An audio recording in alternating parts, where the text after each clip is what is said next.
Hello and welcome. My name is Brett Schuhart and I'm going to demonstrate removing duplication as promised in the other video. This time I'm going to use test-driven development and I'm going to use a mocking library. So first of all, just to recap, here's the add class and then I've got the subtract class. And you'll notice they're pretty similar. In fact, I'm going to get rid of this blank line and I'm going to copy these two lines and put them over in add.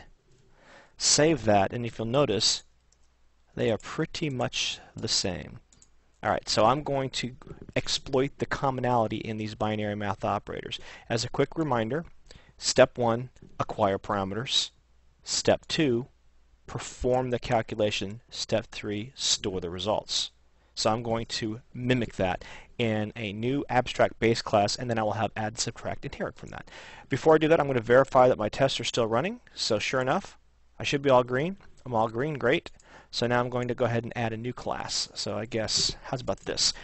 A binary math operator should. Okay, I'm going to express the test that I care about just as a starting point. Should acquire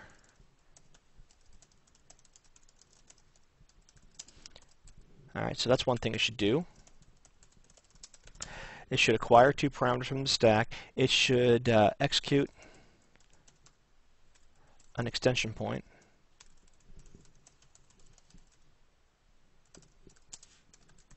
And then it should store results on stack. So those are the three things I want to do. All right. Now, I haven't got any of this written, so let's go ahead and start. I want to go ahead and test this, and I'm going to test this using Mockito. Mockito is a mocking library that allows me to create test doubles, and the test doubles by default record what happened and return reasonable defaults. You don't have to do any preliminary setup if you don't need to. So I guess the first one I'm going to do is I'm going to go ahead and create binary math operator. I'll call this one a mock operator, so mock op equals mock of binary math operator class. This class doesn't exist, so I'm going to create that class. And we know this is going to be a math operator. I'll go ahead and do that. I already told you it was going to be abstract. I could do this all sort of TDE-ish, but I'm not going to do that. I'm going to go ahead and do some of the stuff that I know I'm going to be doing. So there we go. I've got the basics in there. I'll save that. Now, I've got to get this included, so I guess I need to import org.mockito. I guess it's lowercase mockito. Okay. So now that I've got this in place, and by the way, I could have customized Eclipse to have knowledge of this, but I didn't do that. So I've got this mock operator. Now I'm going to go ahead and do, I guess I'm going to mock the operand stack for now as well.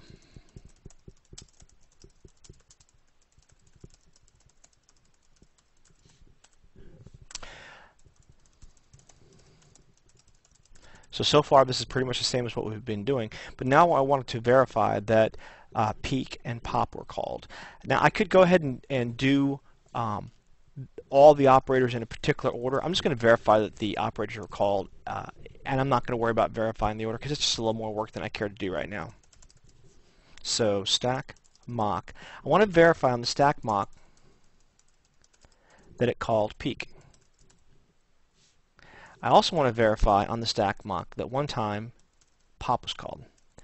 I could do two, but I'm going to go ahead and do one. This is a somewhat glass box test, so this is a bit of a fragile test, but I've got the test written. Let's go ahead and get the test passing. It should fail right now. Sure enough, it doesn't do anything. These other tests are passing because I haven't ignored them. I'll get them failing in a second. But let's go ahead and get this execute started. Rather than write the code, I'm going to extract the code.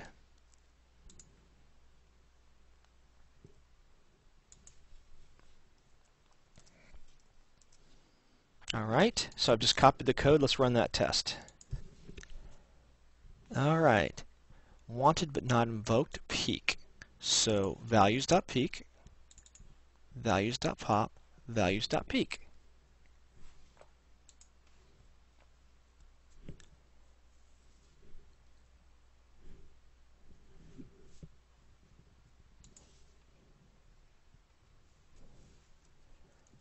Ah, that's right.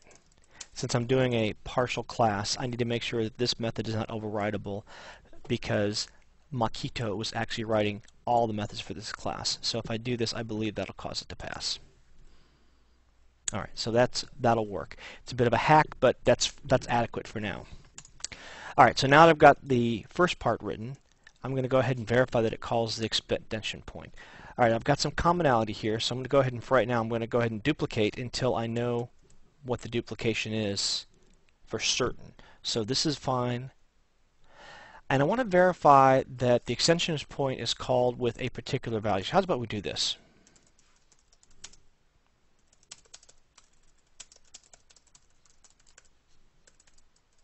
So I'll create a big decimal. I'll create a second big decimal. This one I'll call right-hand side. All right. Now what I'm going to do is I'm going to say that when the stack mock dot peak is called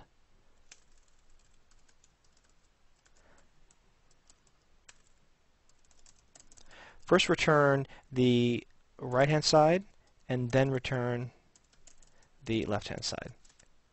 Alright, so first of all, let me fix this. There we go. I need to get this in there, so when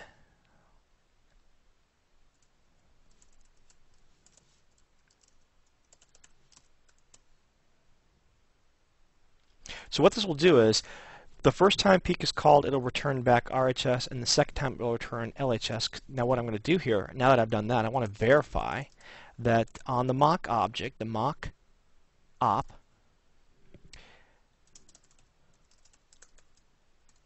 I want to verify that execute was called with LHS and RHS. Now you're thinking, what is execute implementation? Well, that's the extension point. So I'm going to put that in as public, I guess protected.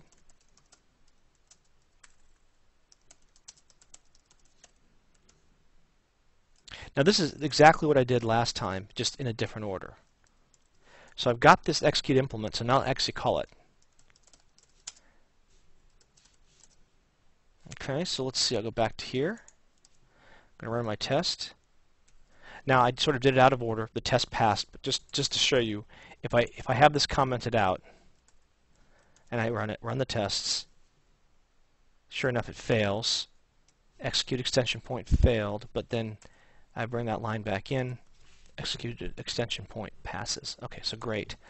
So now I know it's calling the extension point, and then I finally verify that the results are stored on the stack. Now this is a little bit difficult because right now I'm mocking a concrete class, and all the methods are going to be replaced. And I want to verify after the fact that the particular stack method was called, a push. All right. Well, let's go ahead and try that and see what happens. So first of all, I don't care what gets put on. I'm just going to verify.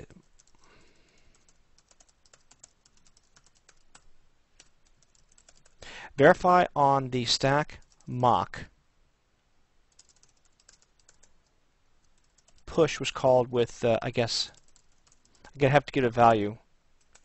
So I guess when mock op dot execute implementation with any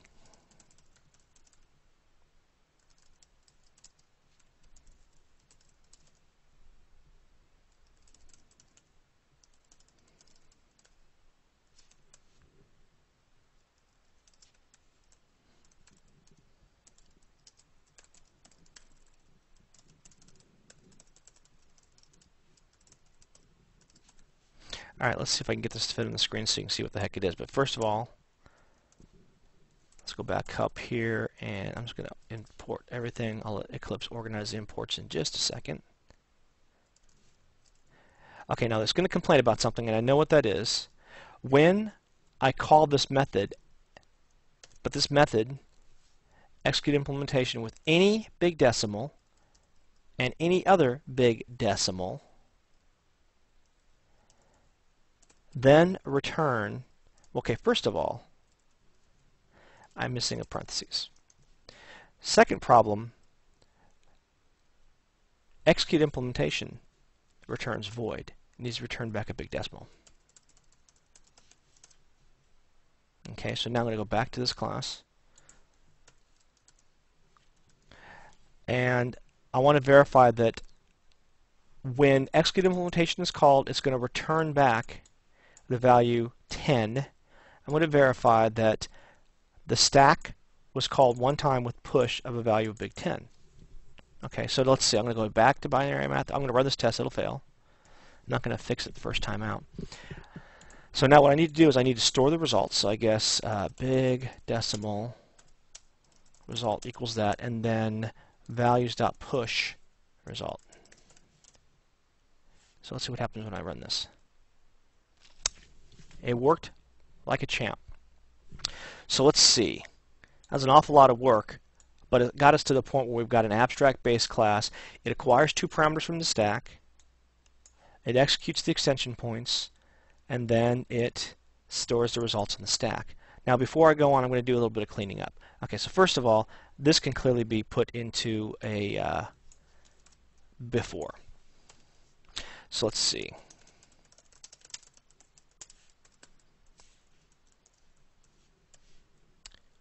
I turn this into a field. I can turn this into a field as well. All right.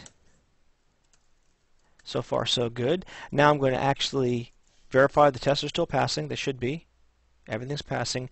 Now I should be able to get rid of this. Okay, excellent. And I should be able to do the same thing here.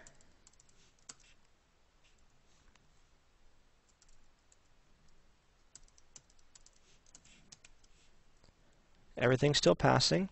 Now let's see. I do a win here, and I do a win here before I call execute. So I can't really do much more in this setup than what I've already done. So that's something. I could remove these constants, and I could maybe do a little bit more cleaning up, but generally speaking, that gets the point across. Okay, so I've got the base, the abstract base class done. So I suspect I can now do the following. I'm going to rewrite subtract, and I'm going to have it extends binary math operator. And it no longer needs to write this. What it needs to do instead is add this one unimplemented method, and I need to return left-hand side dot subtract right-hand side. Run the tests. Excellent. Done. Now I'm going to go back to add this time.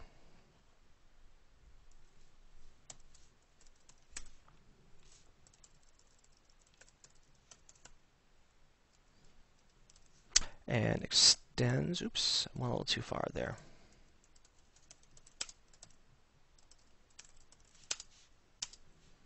Add the missing method. And return LHS.add RHS. Run the tests. Great. So I've now got add and subtract shortened quite a bit. And now what happens if I want to do multiply? Let's go ahead and do a multiply, and then we'll call this done for now. All right, so I'm going to go ahead and create a new class, and this time I'm going to call this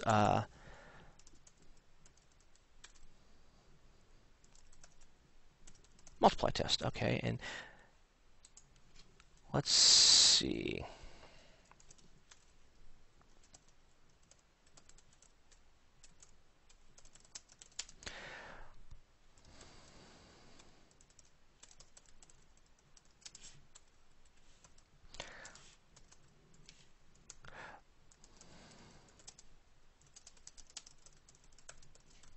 Okay, so that doesn't work. Let's get that first fixed.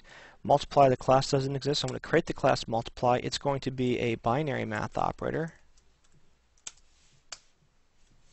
Excellent. I'm going to leave this as is for the moment. Let's go back to my test.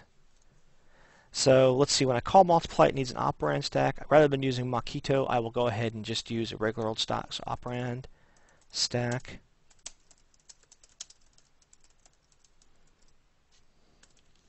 And then stack.push.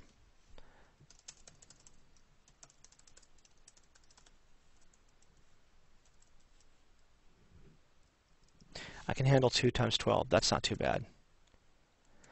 And then op.execute on the stack. Now I want to verify, I guess.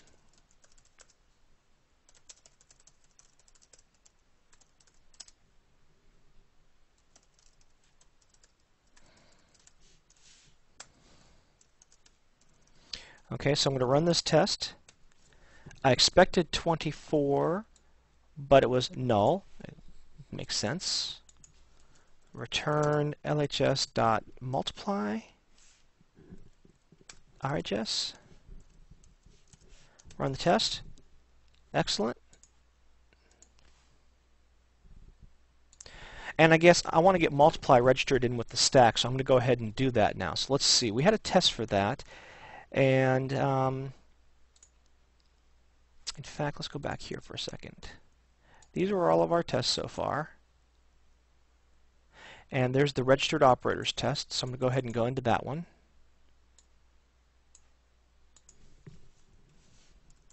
Add it to the bottom.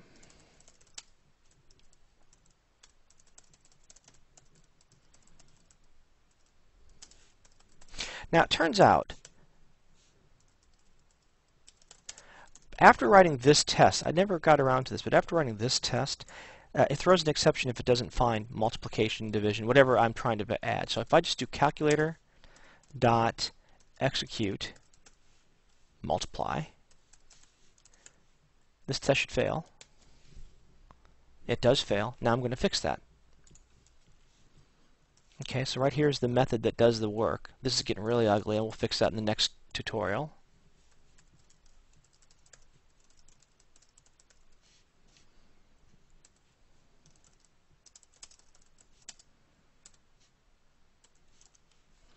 Run the test. Cool.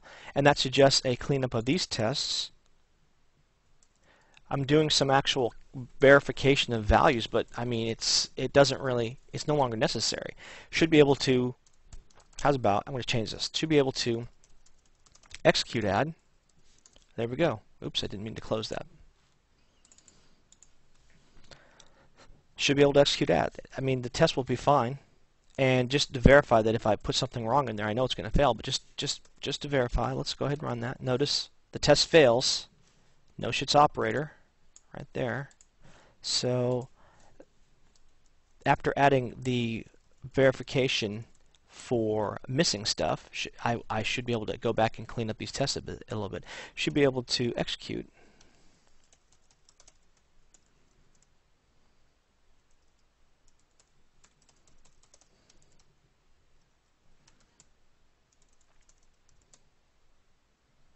There we go. Cleaned up a touch. Not much, but a touch. Okay. And I guess I no longer need that. I do need a calculator. But I don't use the values anymore. Okay. So we now got multiply into the mix. The calculator can do add, subtract, and multiply. And factorial. And that'll end this tutorial for now.